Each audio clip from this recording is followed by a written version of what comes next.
আসসালামু আলাইকুম। গরুর মাংস কার না ভালো লাগে? আমার তো অনেক বেশি ভালো লাগে। অনেকগুলো মাংস নিয়ে আসা হয়েছিল, সবগুলো খাওয়া শেষ। হাফ কেজির মতো রেখে দিয়েছিলাম আলু দিয়ে রান্না করে খাবো বলে।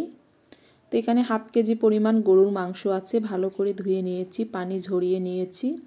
এখানে কয়েকটা আলুর টুকরো নিয়েছি, দেশি মিডিয়াম সাইজের আলু, খোসা ছাড়িয়ে 2 ভাগ করে কেটে নিয়েছি। 2টা রসুন দিব আস্ত।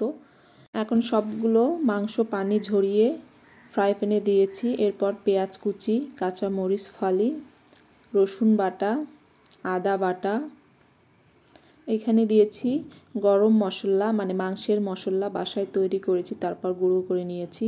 জিরা গুঁড়ো, হলুদের গুঁড়ো, মরিচের গুঁড়ো। এরপর দিয়ে দিব দারুচিনি আর তেজপাতা আস্ত। এরপর দিয়ে দিলাম পরিমাণ মতো লবণ, সরিষার তেল। কিছুক্ষণ ভালো করে মেখে নেব। হাত দিয়েও মাখানো যায়, আমি একটা হাতা দিয়ে মেখে নিচ্ছি।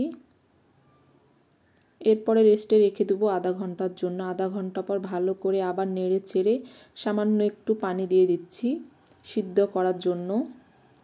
এরপর ঢাকনা দিয়ে ঢেকে দিব। আর সবগুলো দিয়ে এভাবে মেখে চেকে যদি রান্না করা হয় তাহলে অনেক বেশি মজা হয়। আমার কাছে তো অনেক বেশি ভালো লাগে। পানি যেটা দিয়েছিলাম সেটা অনেকটা কমে গিয়েছে, তেল বাইর হয়েছে। এখন ভালো করে কষিয়ে নেব।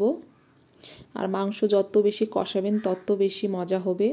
আমি একটু একটু পানি দিয়েছি আর কষিয়ে নিয়েছি।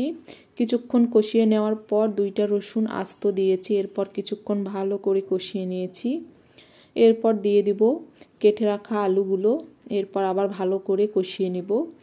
আলু যেহেতু সিদ্ধ হতে খুব একটা বেশি সময় লাগে না, তাই মাংসটা ভালো করে সিদ্ধ করে নিয়ে তারপরে আলুগুলো দিয়ে কিছুক্ষণ কষিয়ে নিলেই খুব সহজভাবে আলুটাও সিদ্ধ হয়ে যায়, মাংসগুলোও সিদ্ধ হয়ে যায়। আর এভাবে রান্না করলে আমার কাছে তো অনেক বেশি ভালো লাগে। মাঝে মাঝে আমি এভাবেই রান্না করি। শেষ পর্যায়ে দিয়ে দিচ্ছি পরিমাণ মতো পানি, একটু ঝোল রেখে নামিয়ে ফেলবো। এখন ঢাকনা দিয়ে ঢেকে দিব। সাদা পোলাও বা ভাতের সাথে এভাবে মাংস রান্না করে খেলে অনেক বেশি মজা লাগে। আমার কাছে তো অনেক বেশি ভালো লাগে। যারা এভাবে খাননি, আমার রেসিপি যদি ভালো লাগে বাসায় একবার হলেও দেখতে পারেন, অনেক বেশি ভালো লাগবে।